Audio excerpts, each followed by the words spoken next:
राम जी वनवास में जब निकले तो बहुत सारी पुरियां पड़ी।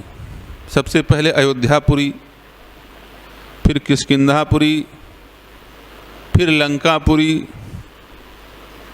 कई पुरी से संपर्क है भगवान श्री राम जी का। वनवास के पहले मिथिलापुरी, ये सब पुरियां हैं। लेकिन राम जी किसी पुरी को देख करके खुश नहीं हुए। पुरी माने शहर। किसी शहर को, एक से एक व्यवस्थित शहर। अयोध्या कोई साधारण शहर है? लंका कोई साधारण शहर है? और सोचो, जिस लंकापति को 6 महीने कांख में दबा करके बाली रखा हो, उस बाली का शहर कोई ऐसा होगा? वो भी फुल फैसिलिटी वाला स्मार्ट सिटी है उस जमाने के, सब है ना। लेकिन इतनी सारी स्मार्ट सिटी देख करके राम जी प्रसन्न नहीं हुए। किसी शहर में जाकर के भगवान इतने प्रसन्न नहीं हुए जितने एक छोटे से गांव में जाने के बाद प्रसन्न हुए। वो गांव कौन सा है? श्रृंगवेरपुर। आज भी गंगा किनारे एक छोटा सा गांव है, चित्रकूट के पास है, हमारे चित्रकूट और प्रयागराज के बीच में छोटा सा गांव श्रृंगवेरपुर। भगवान से कहा गया, प्रभु किष्किंधा में रुक जाओ।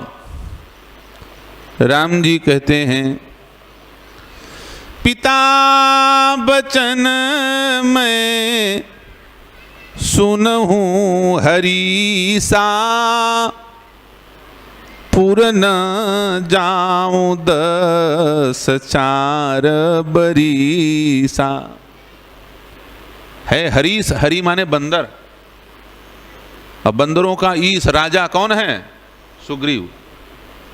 सुग्रीव से श्री राम जी कह रहे हैं, पिता बचन मैं सुनऊं हरीसा, पुर न जाऊं 10 4 बरीस। अच्छा सच बताओ, राम जी को कहीं पर ये वनवास के समय में कहा गया है कि आप किसी शहर के अंदर मत घुसना? अब बंदरों का शहर है तो बंदरों के शहर में बिल्डिंग अटारियां तो बनी नहीं होगी, अट्टालिकाएं तो बनी नहीं होंगी, पेड़ ही लगे होंगे, हरियाली होगी। बंदर जंगल में रहते हैं। क्या राम जी किष्किंधा नहीं जा सकते थे? जा सकते थे। शर्त था अयोध्या में नहीं आना है। 14 बरस के लिए आप अयोध्या छोड़ के चले जाइए बस। लेकिन सीधे सीधे राम जी कह रहे हैं, पिता बचन मैं सुनऊं हरीसा, पुर न जाऊं 10 4 बरीस। किष्किंधापुरी की तरफ देखा नहीं राम जी ने। आगे इधर जब समुद्र में पुल बना लिया, पुल बना करके रावण से युद्ध जीत लिया, सीता जी की अग्नि परीक्षा हो गई, सीता जी मिल गई। विभीषण हाथ जोड़ करके बैठ गया, प्रभु आपके कृपा से हमको ये लंका का सिंहासन प्राप्त हो रहा है, हम लंकाधिपति बन रहे हैं, तो शपथ ग्रहण समारोह में कम से कम 2 मिनट तो उपस्थिति दर्ज कराइए। लंका के अंदर पैर तो रखिए। किष्किंधापुरी की तरफ नहीं देखा, ना लंकापुरी की तरफ। सोने की लंका राम जी ने देखा भी नहीं। राम जी कह देते हैं, पिता बचन मैं नगर न आवऊं, आप सरिस कपि अनुज पठाऊं। सुग्रीव और हनुमान दोनों जा रहे हैं, मैं पिताजी के वचन के कारण नगर के अंदर प्रवेश नहीं करता। 14 साल पूरा हो गया था। जिस दिन राम जी ने विभीषण का राज्य तिलक करने के लिए हनुमान और सुग्रीव को और विभीषण को भेजा, अंगद इत्यादि जामवंत को भेजा, उस दिन राम जी के वनवास की अवधि पूरी हो गई थी। चाहते तो लंका में चलो भाई, जाके जरा रावण किस कुर्सी में बैठता है उसमें बैठ के आ जाएं। सोने की सड़क कैसी होती है, सोने का महल कैसा होता, घूम फिर के आ जाते। स्मार्ट सिटी की तरफ नहीं देखा राम जी ने। ये कुबेर के द्वारा बसाई गई स्मार्ट सिटी राम जी को पसंद नहीं आया, देखे नहीं।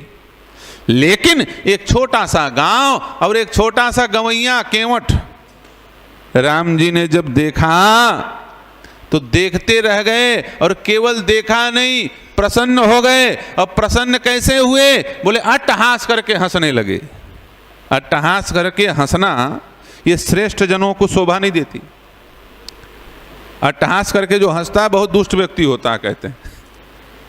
गंभीर व्यक्ति होठ से मुस्कुराते हैं, नेत्र से मुस्कुराते हैं। ठहाका लगा के हंसना अच्छी बात नहीं होती। देखो रावण जब हंसता है तो कैसे हंसता है? बिहसा नारी बचन सुन काना, अहो मोह महिमा बलवाना। अट्टहास करके बिहसा। कुंभकर्ण कैसे हंसता है? ठहाका लगा के। राक्षस जितने, रामलीला देखते हो ना चंद्राकर जी, रामलीला में जो राक्षस बनेगा उसके स्क्रिप्ट में, स्क्रिप्ट माने उसके अभिनय पत्र में लिखा रहता है कि तुमको ठहाका लगा के हंसना पड़ेगा, हा हा हा हा करके हंसना पड़ेगा, तभी राक्षस कहलाओगे। गंभीरता से हंस दिए तो राक्षस नहीं कहलाओगे। ज्यादा जोर से बत्तीसी दिखा करके ठहाका लगा के हंसना ये श्रेष्ठ जनों का कार्य नहीं होता। श्रेष्ठ जन तो होठ से मुस्कुराते हैं, नेत्र से मुस्कुराते हैं। और राम जी तो क्या कहना, ये तो साक्षात ब्रह्म है। बड़े बड़े श्रेष्ठ जनों के भी पूज्य हैं। पावनम पावनानाम, पवित्रों को भी पवित्र करने वाले हैं। राम जी कैसे मुस्कुराते हैं? राम जी ना होठ से मुस्कुराते हैं, राम जी ना नेत्र से मुस्कुराते हैं, राम जी तो मन ही मन मुस्कुराते हैं। गोस्वामी जी लिखते हैं, जब राम जी अयोध्या छोड़ के वनवास में जा रहे थे, पूरी अयोध्या रो रही थी, हर व्यक्ति रो रहा था, लेकिन राम जी मुस्कुरा रहे थे। लोगों ने कहा बड़े बेकार हैं, अयोध्या वाले रो रहे हैं, ये मुस्कुरा रहे थे, ये व्यवहारिकता है क्या? तुलसीदास जी ने कहा मुस्कुरा रहे थे, लेकिन होठ से नहीं, दांत से नहीं, नेत्र से नहीं। कैसे मुस्कुरा रहे थे? बोले वो तो मन मुस्काहि भानुकूल भानु, राम सहज आनंद निधान। मन ही मन राम जी मुस्कुराते हैं। मन ही मन मुस्कुराने वाले राम, राम जी मन से क्यों मुस्कुराते हैं? गीता में उत्तर मिलेगा इसका, रामचरितमानस में नहीं मिलेगा। क्यों? राम जी कहते हैं भैया हम इंद्रियों से परे हैं, लेकिन एक इंद्रिय है जो हमारे कवरेज एरिया में आता है। वो कौन? मन। इंद्रियाणाम मनोअस्मि। इसलिए ब्रह्म मुस्कुराने के लिए, चेष्टा करने के लिए मन का आश्रय लेता है। चाहे ब्रजेंद्र नंदन यशोदा यशचंद्र कृष्ण हो, चाहे रघुनंदन राम हो, इस धरित्री में आने के लिए वो मन का ही आश्रय लेते हैं। दशरथ जी के मन का आश्रय लेकर के राम जी इस धरती पर आते हैं। महाराज वसुदेव के मन का आश्रय लेकर के देवकी के गर्भ में आते हैं। परमात्मा जब भी धरती पर आते हैं तो वो मन का आश्रय लेते हैं। इसलिए राम जी मन ही मन मुस्कुराते हैं।